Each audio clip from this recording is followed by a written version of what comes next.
Hello, everybody. How are you doing? So, today I'm excited to talk about the three different types of meditations. I had a few people inbox me and was like, "Hey, I'm not sure how to meditate. I don't understand what to do. My mind is racing. All of these things are going on." So I was like, "You know what? Let's just come back and actually have a few conversations about the different types of meditations in addition to myths about meditation and mindfulness." So, um, number one. So, first and foremost, I know you're probably thinking, I don't know how to do this. And there's many people that feel fear doing meditation wrong. But the truth is, there is no wrong way to do meditation at all. So basically, what happens is all you're trying to do, the ultimate goal of manifestate or mindfulness and meditation is just to get a moment of peace and to relax. That's it. So it's not as hard as to what we think it is. Two, to meditate, you have to have a a blank mind. Okay, that is impossible to completely stop thinking. Period. So even me that has been doing meditation for years, I can only reduce what I'm thinking. So part of the meditation and the purpose of meditating and being mindful is to quiet and calm the mind so you can have more control over it. But thinking while you're meditating isn't a problem. Okay. So if you're having your mind wander and think about what you're going to eat for lunch, it's totally normal. It really is. So when you notice it, just simply redirect it back to the meditation practice.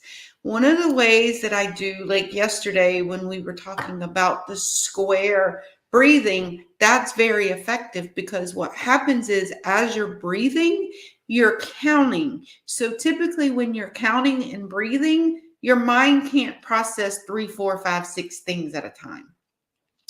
And so it's okay. So just focus on coming back and don't go into it wanting all your thoughts to stop, because if that's what you're going into meditation with, then you're going to feel disappointed and feel like you're not doing it right. And that defeats our entire purpose. Okay.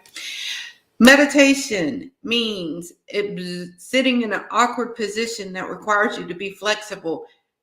Yes, some people do that. But to be quite honest, I do it either sitting in a chair, sitting in my bed, or laying down somewhere. And it really helps. Now, the reason I like doing it in my chair is because when I'm sitting here teaching or working with clients, I'm still able to do it. And I can do it right then, right now. The most important part of the meditation is just your posture and being in a very comfortable position for you, whatever that looks like. Okay.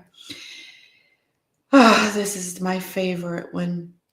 Meditation is religion, spiritual, or this thing that we've created in this world that's called woo woo that doesn't exist. The only reason people call it woo woo is because they don't understand it and they've not experienced it and they've not done it or they don't study it. So there is no such thing as woo woo. So although meditation is associated with Buddhism or being a hippie or spiritualism, all cultures and religions have practiced and consider meditation, although it's often called by different names. Meditation has become mainstream and secular, and it's not religious or spiritual. And this is due to numerous studies proving it's effective at reducing stress, anxiety, right? Boosting our productivity and happiness. So, nearly all successful, including financial and living happy, most of those individuals and those leaders report that meditation is part of their life. Professional athletes use it as part of their conditioning routines.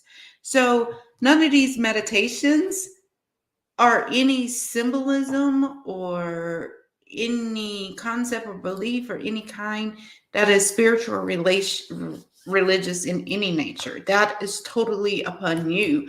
If you bring in religion or if you bring in spirituality, that's totally on you. And it's perfectly fine, because remember, part of us doing this is you tapping into who you are, figuring out what you like, figuring out what works for you, figuring out what makes you happy. And in order to do that, you have to be completely open to being you, your authentic you, not what everybody expects you to be. Okay. Another one is I don't want people to hear me chanting or saying, again, I've never said in a meditation. So yes, some people do vocalize in their meditations, but you don't have to.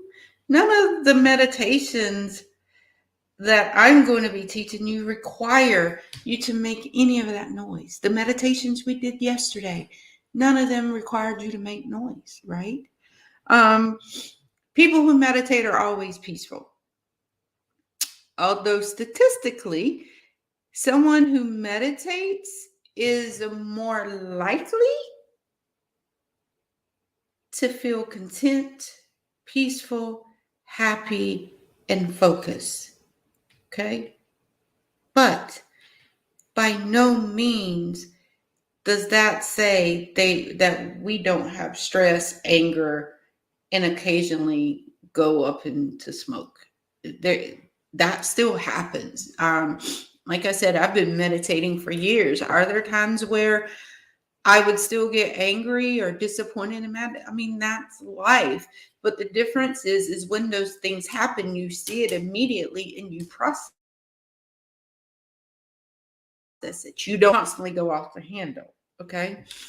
You have to be relaxed or zen to meditate. So type A personalities or people with anxiety can't meditate. That is a huge myth. You can.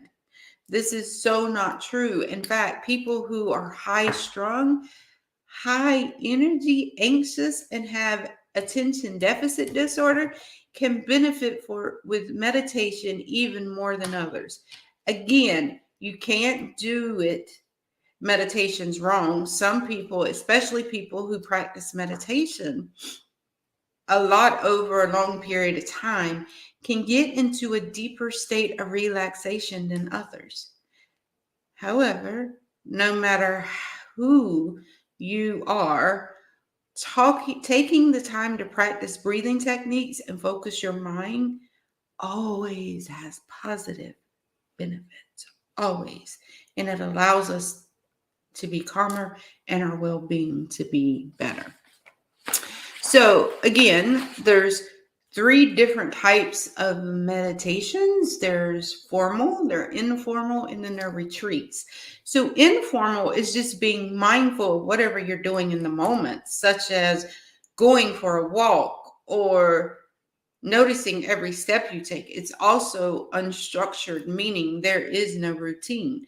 So the benefit of this type of meditation is you can do it anywhere at all. And you can do it in a moment's notice to reset the direction that things are happening at that point in time. So the purpose of being informal meditation is that you're more in tune, alert, and peaceful in your daily experience. Okay.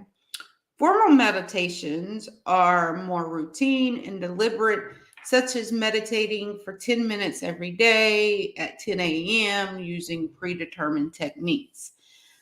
So this, what typically happens there is you start using this type of meditation and it becomes a habit or a ritual. And it helps with the pattern. Like for me, when I first started, again, I had ADHD. I had I can't even describe the amount of anxiety I was suffering when I started it. And I was thinking all these things like you were. And that's why I went to get certified to be a meditation practitioner, is so I could understand it more, because it didn't make sense. And I needed someone to answer the questions that I had, because as being a teacher of the importance of mindfulness and meditation and healing, I wanted to be able to help my clients, help anyone that was watching any of my teachings to understand what myths need to be broken. Like I spend a lot of time researching and typing up certain things. So when I'm teaching these classes, I have that curriculum available and I'm able to help individuals understand it. So for me, it became a habit because I couldn't sleep at night. So I got to the point where I was doing meditation every night when I went to sleep, every night. And what I realized was I was falling asleep faster. I wasn't laying in bed tossing and turning, waiting to fall asleep, or wake up in the middle of the night and couldn't go back to sleep. All of that was eliminated and stopped when I actually started meditating on a consistent, regular basis. So that became part of my routine and my ritual. Now, most time I'm asleep before the meditation even finishes. I wake up in the morning and I still got my headset around my neck listening to my where the meditation was at, because I fall asleep in the middle of it. And for someone that suffered from insomnia for many, many years, that was amazing. So the purpose of us doing the formal meditations is, yes, it becomes a habit or a ritual, but the most important thing is that we're able to rewire our thoughts and our emotion patterns, and we're able to shift our emotional set point. We reduce the stress, we improve our overall well-being, and this type of meditation will get those results. So as you're practicing this, maybe make that something that you decide to do within these next 30 days, is really digging into the meditation. And if you need a particular meditation, reach out to me and I'll be more than happy to send you one. Okay. Intensive retreat meditations. Now, this is when you do a large amount of meditation in a short period of time, such as several hours or days. Now, the benefit of this type of meditation is that it allows you to explore future and experience deeper levels of a meditative state. If conducting intense meditation in a retreat setting, there is an added benefit of being free of distractions and in an environment that allows you to focus intensely on this practice. Now, I've never done a complete meditation retreat, but I have gone to several retreats and I will continue to go to retreats, because retreats are so amazing, because you have nothing else to do but just be in that situation and just absorbing what you're being taught and what you're feeling, and in a safe place that allows you to do that, right? And so for me, when I really started doing this, it was my goal to explore the depths of my unconscious mind. Like I wanted to uncover those things. And by me studying hypnotherapy and being a doctor of the mind, of course, I want to try everything because I want to see how it impacts individuals. So not only do I learn it from books, I also learn it from experience as well, because in order for me and the way I operate, I feel like I need to have both. They're both equally as important to me. So, and I wanted to increase my spirituality. I wanted to heighten my senses and strengthening my ability to sustain a meditative state. And so these are some of the things that I really want you to think about and understand. There's so many long-term benefits of being mindful and meditation. And this helps us, strengthen our mind. It's like exercise for the mind. So if you're exercising your body, then think about mindfulness and meditation as your ability to exercise your mind. Like, that's one reason why I created a mind gym, is because I thought it was so important. Like, we work out every aspect of our life, but we never work out our mind, right? And so as you practice this, mindfulness is like a muscle, basically. So what happens is you start to reprogram your automatic thoughts and physically rewire the circuits of our brain. So our central nervous system will learn how to switch off these symptomatic nervous system, like us living in this fight and flight type of life or survival mode. This mindfulness and meditation help you remove that and reset and digest and come up with a different level of, really triggering and understanding what it is that you need to do in life. And it helps alleviate some of these issues. So I'm so excited that you are here today, and I thank you. And tomorrow we would get back on the actual lessons. But I wanted to make sure that I addressed everyone with this, like the myths and the importance and the benefit of this, and the proper structure of how to meditate without beating yourself up and being able to get the best benefits. So I will see all you lovely souls tomorrow. Have a great day and remember to be mindful. See you later.